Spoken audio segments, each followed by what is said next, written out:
अभी आप देख लीजिएगा 14 अप्रैल अंबेडकर साहब की जयंती है, देख लीजिएगा कितनी तलवारें लहरेंगी, कितने बंदूकें लहरेंगे, कुछ नहीं लहरता।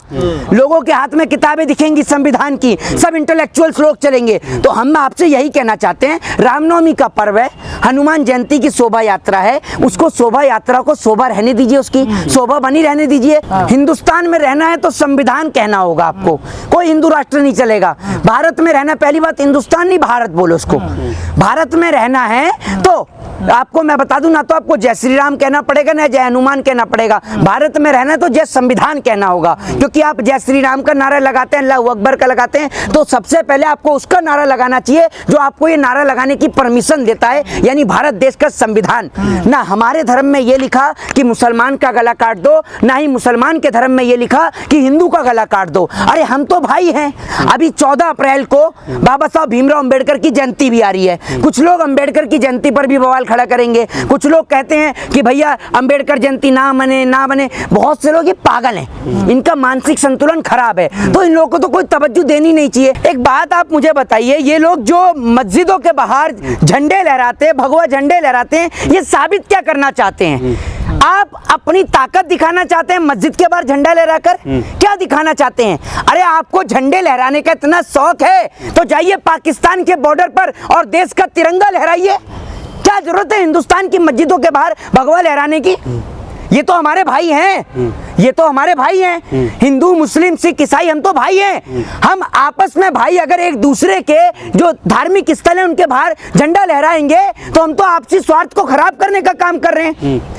अगर आपको मस्जिदों पे झंडा लहराना है तो आप लहराइए अफगानिस्तान की मस्जिदों पर, पाकिस्तान की मस्जिदों पर, हिंदुस्तान की मस्जिदों पर। आपका क्या मतलब है, क्या रोल है आपका? लेकिन देश का माहौल खराब होता है इससे, और राजनीतिक पार्टी देश का माहौल, ये लोग आदत से जो है खराब हैं। एक बात आप मुझे बताइए, ये लोग ऐसे लोग हैं, अभी आपने देखा होगा कि आगरा में एक घटना घटित होती है जिसमें आप ये देखिए 2 नौजवानों को, मुसलमान नौजवानों को फंसाने की साजिश की जाती है हिंदू महासभा के द्वारा, जिसमें एक का नाम रिजवान होता है, एक का नाम सानू होता है। ठीक है, आप एक बात सोच कर देखिए, गौ तस्करी का उनके ऊपर आरोप लगाया जाता है। अगर पुलिस ये सब चीजें सामने नहीं लेके आती तो आगरा में दंगा घटित हो जाता। तो ये दंगाई लोग किसी जाति, किसी धर्म, किसी मजहब के नहीं है।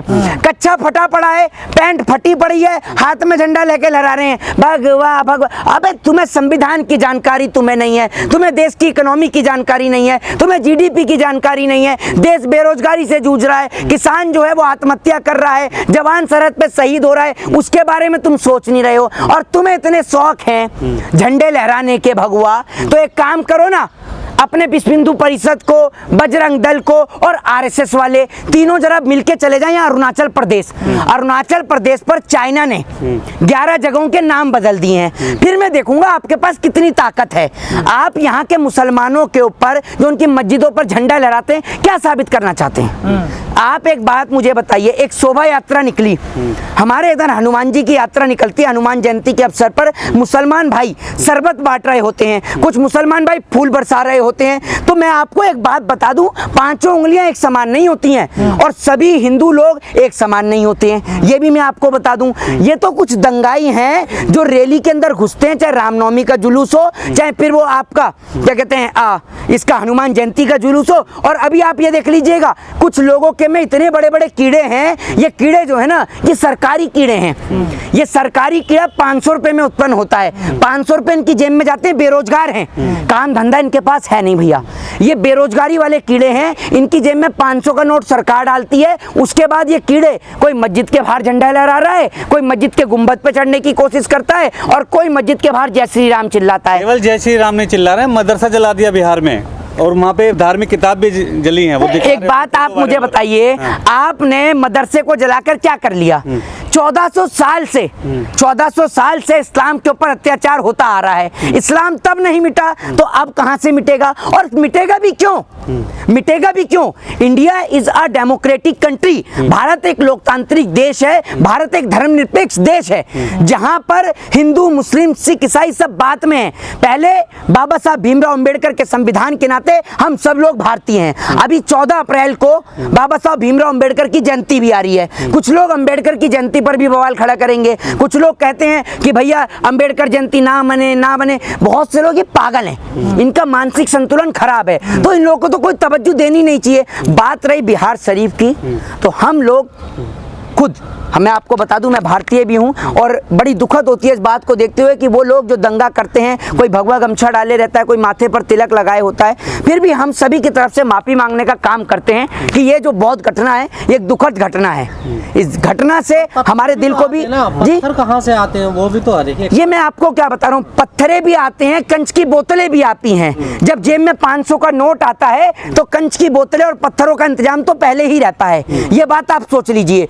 भैया रामनवमी का पर्व है, आराम से मनाइए। अभी आप देख लीजिएगा 14 अप्रैल अंबेडकर साहब की जयंती है, देख लीजिएगा कितनी तलवारें लहरेंगी, कितने बंदूकें लहरेंगे, कुछ नहीं लहरता। लोगों के हाथ में किताबें दिखेंगी संविधान की, सब इंटेलेक्चुअल्स लोग चलेंगे। तो हम आपसे यही कहना चाहते हैं, रामनवमी का पर्व है, हनुमान जयंती की शोभा यात्रा है, उसको शोभा यात्रा को शोभा रहने दीजिए, उसकी शोभा बनी रहने दीजिए, उसको मर्यादा पुरुषोत्तम, सुन लीजिए, मर्यादा पुरुषोत्तम भगवान श्री राम की मर्यादा को बना रहने दीजिए। क्यों आप ये दंगे कराने में लगे हुए हैं, उन्माद फैलाने में लगे हुए हैं? अरे आप लोग प्यार का पैगाम दीजिए। अगर आप ये देखिए, हमारे उधर से हनुमान जयंती की शोभा यात्रा निकली तो जहां जहां मस्जिद बीच में पड़ी, हमने वहां पर सिर्फ एक ही गाना चलाया कि भाई हम हिंदू मुस्लिम सिख ईसाई हम वतन हम नाम हैं, जो करे हमको जुदा मजहब नहीं इल्जाम है। इससे एक हिंदू मुस्लिम के बीच एक एकता का पैगाम गया। और सबसे बड़ी बात मैं ये देखता हूँ कि जब शोभा यात्रा निकलती है तो शोभा यात्रा के दौरान मुस्लिम बहनें हों, मुसलमान भाई हों या उनके छोटे छोटे बच्चे हों, सब लोग शोभा यात्रा को देखते हैं। और शोभा यात्रा को देखते हैं, उसमें प्रसाद बंटता है, कहीं पे शरबत बंटता है, तो बच्चे पीते भी हैं। मैं आपको बता दूं, कोई भी धर्म में मार पिटाई, किसी को लड़ाई झगड़ा नहीं लिखा। ना हमारे धर्म में ये लिखा कि मुसलमान का गला काट दो, ना ही मुसलमान के धर्म में ये लिखा कि हिंदू का गला काट दो। अरे हम तो भाई हैं, हम आपस में मिलजुल कर रहेंगे, तभी तो हम अमेरिका से लड़ पाएंगे, चाइना से लड़ पाएंगे। जो बजाया जाता है, हिंदुस्तान में रहना है तो जय श्री राम कहना होगा। क्यों कहना है? हिंदुस्तान में रहना है तो संविधान कहना होगा आपको, कोई हिंदू राष्ट्र नहीं चलेगा। भारत में रहना, पहली बात हिंदुस्तान नहीं भारत बोलो उसको।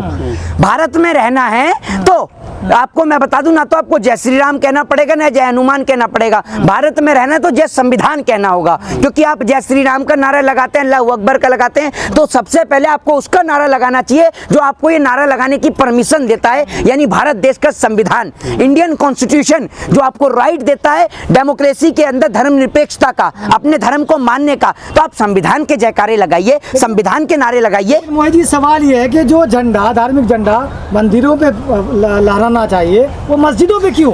ये मुझे आप बताइए, ये जो झंडा है आप ये देख रहे हैं, भगवा कलर, इसी कलर का झंडा होता है। क्या साबित करना चाहते हैं? क्या ये भगवा कलर मुसलमानों का नहीं है? इस भगवा कलर को मोइनुद्दीन चिश्ती पहना करते थे, ये मुसलमानों का भी है, जिसे मुसलमानों में जाफरान कलर कहा जाता है। ये भगवा कलर संभाजी महाराज का भी है, ये भगवा कलर गौतम बुद्ध का भी है, ये भगवा कलर जो है सिख भाइयों का भी है। आप देखते हैं उनका झंडा भी इस कलर का है। ये तो ये समझते हैं हर चीज पर इनका कॉपीराइट हो गया। सुबह एक काम करे करो ना, सुबह एक काम करो, छतरी लेकर सूरज के आगे अड़ा दो कि भैया मुसलमान के घर में सूरज की रोशनी नहीं घुसने देंगे। ये काम कर लो ना आप, हर काम कर लो आप। ये लोग इस देश में इतनी नफरत पैदा कर चुके हैं और ये लोग चाहते हैं कि हिंदू मुसलमान आपस में लड़े, तभी तो मुसलमानों को फंसाने के लिए खुद गौ तस्करी करते हैं और आरोप मुसलमानों के ऊपर लगाते हैं। तो ये लोगों को लड़ाना चाहते हैं। भगवा का इतिहास बता रहे थे, मुगलों का इतिहास खत्म करने की बात हो रही है, एनसीईआरटी से चैप्टर हटा रहे हैं। ये पढ़े लिखे लोग हैं नहीं, सब अनपढ़ जाहिल और गवार लोग हैं।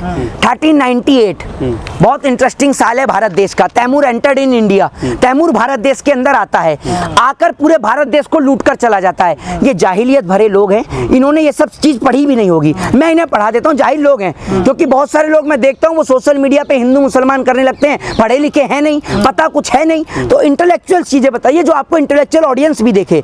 1398 Taimur entered in India, Taimur Bharat देश में आता है और पूरे भारत देश को लूटकर खंगाल करके चला जाता है। 1398 से 1556 तक तैमूर भारत देश पर शासन करता है। 1556 में अकबर की एंट्री भारत देश के अंदर होती है। जब 1358 से 1556 तक पूरे भारत को लूटकर तैमूर चला गया होता है, उसके बाद में अकबर आता है भारत देश में 1556 में।